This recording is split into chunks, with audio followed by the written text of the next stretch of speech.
Bismillahirrahmanirrahim. Hello and very good morning to all of you. I hope you are safe and sound. Welcome to Melly's Telegram classes. This is the grammar lesson on passive voice for intermediate level, part 1. In this lesson, we're going to talk about the reasons of using passive voice. There are 4 reasons why we use passive voice. Number 1, when the doer of the action is someone whom you don't want to name or blame.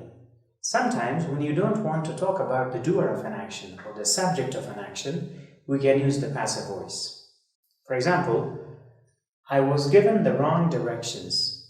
Now here, I don't want to talk about the doer of the action, or I don't want to blame the doer of the action. The second reason is when the doer of the action is unknown. Sometimes the subject of an action or the performer of the action is not known, is not clear. In that case, we can also use the passive voice. For example, the lights were left on. Now here, I don't know who left the lights on, that's why I have used passive voice. Number 3, when the doer of the action is less important than its receiver. Sometimes, in a sentence, the subject is more important than the object, and in some sentences, the subject is less important than the object. Now, when the subject or the doer of an action is less important than the object, in that case also, we can use the passive voice. For example, the package was delivered this morning. Now here, it's not important who delivered the package, although it's clear. I don't want to talk about it. And the last reason is, the passive voice allows you to focus on what's important by bringing it to the front of the sentence. Remember, in English grammar, when a word is brought to the beginning of the sentence, it bears a special importance. And that's why sometimes we use passive voice. For example, the package was delivered this morning. In this sentence, the package is a very important phrase, and that's why we have brought it to the beginning of the sentence. This is all about the reasons why we use passive voice. Now, let's talk about different tenses in passive voice. The first tense is simple present tense in passive voice. The verb form that we use in simple present tense in active voice is verb 1. And if the subject is singular, then we use s, es, or ies. But the form of the verb that we use in passive voice, in simple present tense, is verb 3. The auxiliaries of simple present tense in active voice are do and does, and in passive voice are is, am, and are. The positive structure is subject plus is, am, are plus verb 3 plus by phrase.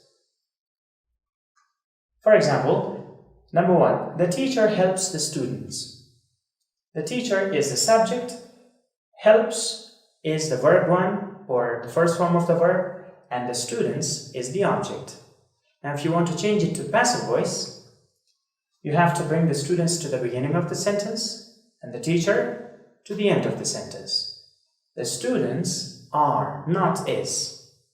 You have to use a helping verb according to the new subject. The students are helped. Do not say help. In passive voice, we always use the third form of the verb. The students are helped by the teacher.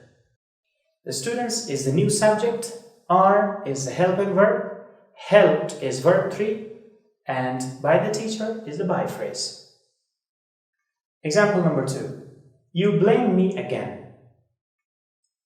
I am blamed again by you. Example number 3. Naeem sends the emails. The emails are sent by Naeem. Let's talk about the negative structure. In the negative structure, you just need to add not after the helping verbs. So the structure is subject plus is, am, are plus not plus verb 3 plus by phrase. For example, number 1, the teacher doesn't help the students. If you want to change it to passive voice, this is negative. The passive sentence should also be negative. So you should say, the students aren't helped by the teacher. You cannot say the students are helped by the teacher. That's wrong. Because this sentence is negative, this should also be negative. And a good point is, if this is a contraction, this should also be a contraction. If it is does not, then try to use are not here. But since in this case we have doesn't, we should use aren't. For example, number 2, you don't blame me again. I'm not blamed again by you. I've not used a contraction here because am not doesn't have a standard contraction in English. Example number 3, Naeem does not send the emails. The emails are not sent by Naeem. Let's talk about the positive interrogative structure. In this structure, you just need to take the helping verbs and use them in the beginning of the sentence. So the structure is, am, are, plus subject, plus verb 3, plus by phrase. For example, does the teacher help the students? In passive voice, it will be, are the students helped by the teacher? I cannot say is the students, because are is used according to the new subject, and the new subject is plural. Do not forget a question mark at the end of the sentence. Number 2, do you blame me again? Am I blamed again by you? And number 3, does Naeem send the emails?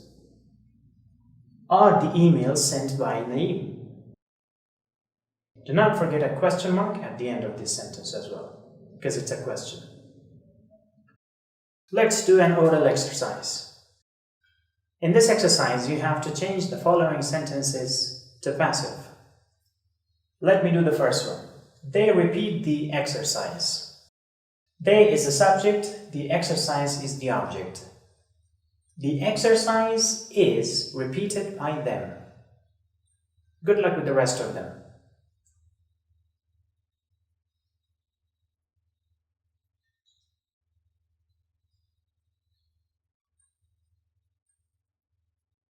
Let me tell you the answers. Number 2, we play chess. Chess is played by us. Number 3, they forget us.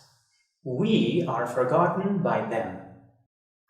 Number 4, she teaches English. English is taught by her. And the last one, he writes a story. A story is written by him.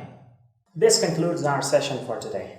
Do not forget the exercise that you have to perform after watching the same video. Remember, this is just a short version of our today's lesson. The very lesson is taught in complete details in our regular classes. Thank you.